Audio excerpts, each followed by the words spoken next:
Awas hati-hati. Di kitab kita, kitab fiqih, hal-hal yang terkait dengan pembersihan tidak pernah menggunakan kalimat bapak. Selalu taharah. Dan bab yang dimasukkan ke dalam taharah diantaranya wudu.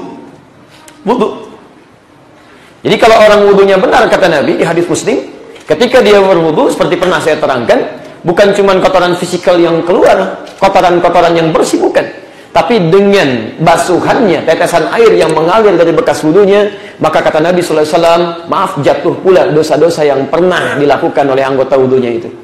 Di seharusnya, ketika Anda misalnya membasuh wajah, berkumur-kumur, coba, bukan cuma kotoran fisik. Ini lisan punya kotoran apa di dalamnya? Seringkali keluar umpatan, kata-kata kotor, celaan. Ini kalau orang wudunya benar, tuh keluar tuh kebiasaan itu. Tangannya juga keluar, sampai ujung kakinya. Bukankah Anda membasuh dalam wudu, setiap anggota wudu itu, bukankah seluruhnya anggota tubuh yang sering digunakan berinteraksi? Silahkan cek, mata sering lihat, telinga sering dengar, mulut sering bicara, sampai ke ujung kaki. Makanya orang yang wudunya benar, tidak sekedar menggugurkan, mohon maaf, kotoran-kotoran fisikal yang ada dalam hal yang dia basuh di anggota wudunya, tapi sekaligus juga, mohon maaf, menggugurkan dosa-dosa dan kesalahan, serta kebiasaan-kebiasaan buruk dari anggota tubuh yang dibasuh ini. Makanya kata Nabi, orang-orang seperti ini kalau benar wudunya, maka di akhirat akan dipanggil satu ummati yaumal qiyamati gharal muhajjalin, penuh dengan cahaya, wajahnya bercahaya, tangannya bercahaya, ujung kakinya bercahaya. Dari mana dampaknya? Min atharil wudu, dari bekas wudunya, Makanya menggunakan kalimat wudu di sini. Ini tidak dikenal dalam kosakata Arab sebelumnya. Ini kosakata istilah syar'i. Maka diambil ke mu'arabah, ke dalam bahasa Arab, ditangridkan namanya, diturunkan katanya, diserupakan dengan kata dhaw. Di antaranya yang menafsirkan demikian ada Syekh Muhammad Abdullah bin Jibrin, bahkan beliau punya mauqi'nya, tempatnya, sampaikan oleh beliau.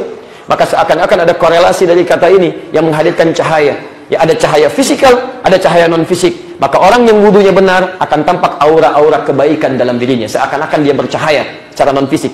Dan di akhirat nanti, maka tubuhnya itu akan bercahaya sebenar-benarnya. Membedakan antara umat Nabi Muhammad yang benar dengan umat yang tidak benar. Paham sampai sini? Orang yang suci ini, kalau sudah suci betulan, namanya tahir. Jadi kalau ada orang namanya tahir, lisannya tidak suci, pandangan tidak suci, kaki tidak suci, tangan tidak suci, mohon antum ingatkan. Tapi kalau ada seseorang yang kadang masih berusaha rubah lagi, lebih baik lagi, batal wudu lagi, masih kebiasaan lisan, kurangi lagi sampai hilang kebiasaannya, maka berubah namanya dari tahir menjadi mutatahhir. Mutatahhir. Orang yang selalu berusaha untuk bertaharah, mutatahhir. Begitu batal, wudu lagi. Begitu ada kalimat yang tidak menyenangkan, sesali, ulangi lagi, tarbiyah lagi. Itu mutatahhir namanya. Kalau banyakkan, tambah in di ujungnya atau mutatahhirin. Paham?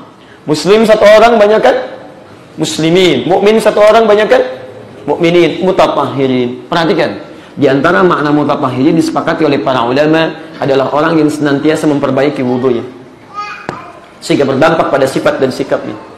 Orang-orang seperti ini itu di antara yang dicintai oleh Allah Subhanahu wa taala. Dalilnya Quran surah kedua ayat 222. Kesini sampai dengan hubungan dengan istri, nanti lebih jauh lagi.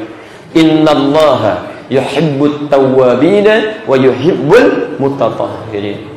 Sungguh Allah sangat mencintai orang-orang yang senang dia bertobat. Jadi begitu dia merasa dirinya ada yang kurang, perbaiki lagi. Kalau terbiasa melakukan ini, maka ini diantara pribadi yang dicintai oleh Allah Subhanahu wa taala. Dan ini Nabi biasakan dalam kehidupan beliau, termasuk akan tidurnya, beliau selalu berusaha dalam keadaan mutatahhir secara fisikal sebagai contoh bagi kita, dan diantara prakteknya dengan menjaga wudu. Jelas?